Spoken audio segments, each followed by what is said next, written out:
पैसा वसूल के एक नए एपिसोड में आपका स्वागत है। इस साल के आम बजट की घोषणा बस अब कुछ ही दिनों में होने वाली है। पिछले हफ्ते हमने पैसा वसूल पर इन्फ्लेशन यानी बढ़ती कीमतों के बारे में बात की थी।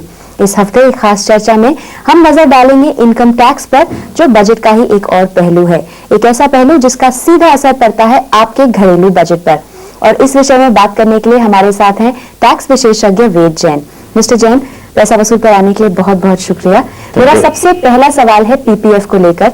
ऐसी चर्चा है कि अब पीपीएफ भी टैक्स के दायरे में आ जाएगा, क्या ये सही है? और दूसरा, अब तक पीपीएफ को हमेशा एक टैक्स सेविंग टूल के तौर से देखा गया है।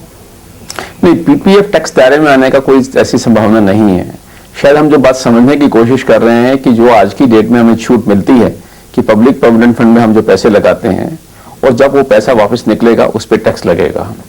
ऐसा वित्त मंत्री जी ने 2 साल पहले अपना मन दिया था कि जो हम आज की डेट में लॉन्ग टर्म सेविंग की छूट देते हैं तो उसको हम छूट को जिस समय वो आप इन्वेस्ट करेंगे उस समय आपको छूट मिलेगी और जब आप पैसा निकालेंगे तो उस समय उसको टैक्स लगेगा।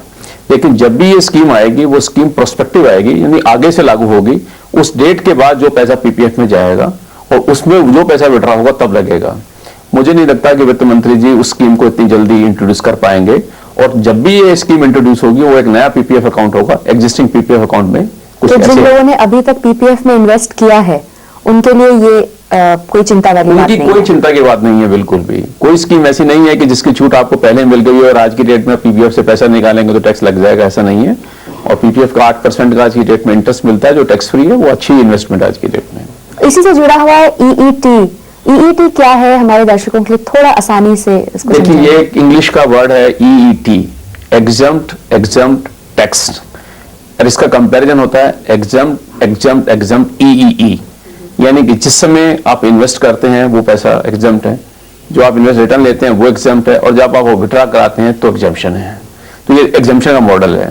तो अब इसको वित्त मंत्री जी बदलना चाह रहे हैं कि जिस समय आप इन्वेस्ट करेंगे उस समय एग्जम्पशन रहेगी, लेकिन जब आप इसे विड्रॉ करेंगे तब आप इसको टैक्स देना पड़ेगा। उसके लिए कमेटी बनाई थी, उसमें एक रिपोर्ट दी है, उसमें बातचीत चल रही है। लेकिन आप ऐसे के सिनेरियो को देखते हुए मैं नहीं समझता कि वित्त मंत्री जी ऐसा कर पाएंगे यार इस बजट में। ऐसा भी सुनने में आया है कि अब 60 साल में ही आपको वो सब रियायतें मिलेंगी जो 65 साल से के ऊपर के बुजुर्गों को ही मिलती थी। ऐसा लागू होने का कोई चांस? एक डेफिनेशन है सीनियर सिटीजन की कि आप 60 साल में अपने आप को बुजुर्ग कहलाना चाहते हैं या 65 साल में कहलाना चाहते हैं। लेकिन टैक्स के लिए लोगों की इच्छा यह है कि शायद हम 60 साल में अपने आप को बुजुर्ग कहलाएं तो अच्छा है। इसलिए वित्त मंत्री जी से कोशिश की जा रही है कि साहब हमें वो बेनिफिट दे दीजिए, हम बुजुर्ग हैं 60 साल के बाद तो हमें दे दीजिए। तो ऐसा हो सकता है शायद, क्योंकि और जगह प्रोविजन एक्ट में कई जगह ऐसे हैं जहाँ 60 साल से, जैसे बैंक हैं और जो इन्वेस्टमेंट स्कीम है वित्त मंत्री जी की, वहां पे 60 साल के बाद सीनियर सिटीजन माना जाता है। तो उन सबको एक लेवल लेवल पे लाने के लिए और कौन कौन सी उम्मीदें लगाई जा सकती हैं, अच्छी और बुरी दोनों? नहीं, अच्छी तो मैं समझता हूँ कि वित्त मंत्री जी ने 2 साल पहले जब ये स्कीम को रिस्ट्रक्चर किया था, जब एग्जम्पशन को 50,000 से 1 लाख बढ़ाया था और कुछ टैक्स रेट स्ट्रक्चर दोबारा किए थे, तो उन्होंने 2-3 एग्जम्पशन को विड्रॉ किया था। एक उसमें थी स्टैंडर्ड डिडक्शन जो सैलरी एम्प्लॉय को मिलती थी। तो मुझे लगता है कि जैसा आज की डेट में वित्त मंत्री जी के ऊपर जो रिप्रेजेंटेशन आ रहे हैं और जैसे उनके आर्गूमेंट्स हैं कि सैलरीड एम्प्लॉय को स्टैंडर्ड डिडक्शन मिलनी चाहिए, तो हो सकता है कि वो शायद कुछ हद तक रेस्टोर हो जाए।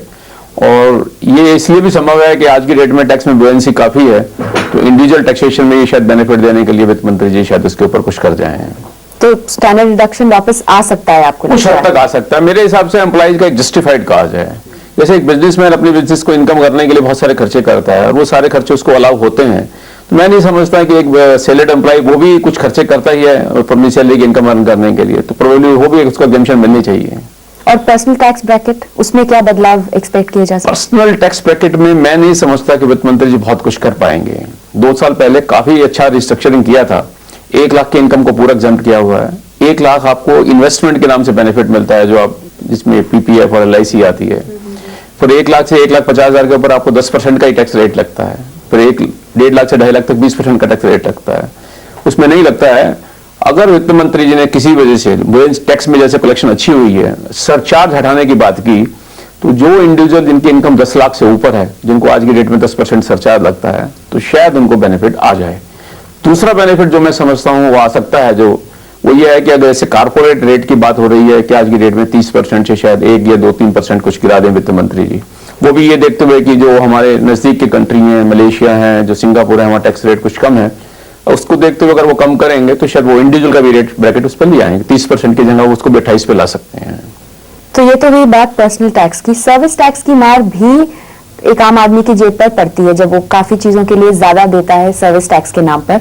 उसमें क्या अटकलें लगाई जा रही हैं, क्या उसमें कुछ चेंजेस आएंगे? सर्विस टैक्स में अटकलें देखो फेवरेबल तो कुछ नहीं नजर आ रही है आज की डेट में। क्या और कुछ नए बिजनेसेस हैं, नई इंडस्ट्रीज हैं जो उसके? वित्त मंत्री जी की कोशिश पिछले आप 94 में सर्विस टैक्स आना शुरू हुआ, जब से आप देखेंगे शुरू में टेलीफोन पे लगा था और उसमें लगा था, हर साल कुछ ना कुछ सर्विसेज जुड़ती जा रही हैं। मुझे लगता है एक साल में वित्त मंत्री जी ने उस पर भी और उनके मंत्रालय ने बहुत लोग काफी सर्विसेज पे दिमाग लगाया होगा और वो जरूर कुछ ना कुछ ऐसी सर्विसेज ढूंढ ली होंगी कि जो उन पे आज की डेट में सर्विस टैक्स नहीं लगता और वो समझते हैं कि लगा देना चाहिए, तो वो इस बजट कोई आपका अंदाजा कौन सी सर्विसेज हो हम तो सकती ये हैं? उम्मीद कर रहे थे कि आज की डेट में दो प्रोफेशन बड़े बचे हुए हैं, एक लॉयर वाला प्रोफेशन और डॉक्टर वाला, तो इनमें से हो सकता है वित्त मंत्री जी शायद कुछ चूज कर लें जो उनको कर लेना चाहिए अगर वो एट पार की बात करते हैं तो। मेरा आखिरी सवाल फ्रिंज बेनिफिट टैक्स पर। इस टैक्स को लागू हुए 1 साल से ऊपर हो गया है, क्या ये अभी तक कारगर साबित हुआ है? शुरू में जब आया था तो बहुत लोगों ने इसका विरोध किया था। देखिए कलेक्शन के हिसाब से तो वित्त मंत्री जी को कलेक्शन बहुत अच्छी आई है, जो मुझे जैसे बताया जा रहा है कि 8 या 9 हजार करोड़ रुपए की कलेक्शन इस फ्रिंज बेनिफिट टैक्स से आई है, तो कारगर तो उनके लिए तो कारगर साबित हो रहा है, लेकिन जो लोग दे रहे हैं उनको लगता है कि ये ज्यादा है, ये पिंच होता है उनको, तो उनकी ये कोशिश है कि सर ये फ्रिंज बेनिफिट टैक्स नहीं होना चाहिए। लेकिन मैं समझता हूं कि शायद कुछ सुधार इस बजट में फ्रिंज बेनिफिट टैक्स पे आ जाएंगे। आज की डेट में ऐसे एक आम कॉमन पर्सनल टैक्सेशन में ये नहीं लगता है, पार्टनरशिप फॉर्म ऑफ कंपनी को देना पड़ता है, और एक छोटी सी छोटी कंपनी जिसका कोई बिजनेस नहीं हो बेशक, लेकिन छोटा मोटा ये खर्चे की हो, सैलरी के इसके ऊपर कोई बेनिफिट हो तो उसको भी देना पड़ता है। हो सकता है शायद वित्त मंत्री जी कुछ थ्रेशोल्ड लिमिट इसमें अनाउंस कर दें कि इससे नीचे वालों को शायद नहीं देना पड़ेगा। शायद ऐसे भी वो कर सकते हैं कि आज की डेट में फ्रिंज बेनिफिट टैक्स देना पड़ सकता है और इनकम टैक्स का आपको रिफंड हो तो उसकी एडजस्टमेंट अलाउ नहीं होती है, तो वो इंटरेस्ट एडजस्टमेंट भी शायद इसके बारे में कुछ अलाउ करते हैं। मैं समझता हूँ कुछ ना कुछ सुधार आ सकता है फ्रिंज बेनिफिट टैक्स में। और जाते जाते एक आम आदमी के लिए कितना अच्छा होगा ये बजट? कौन सी अच्छी खबर, कोई अच्छी खबर लेकर आएगा?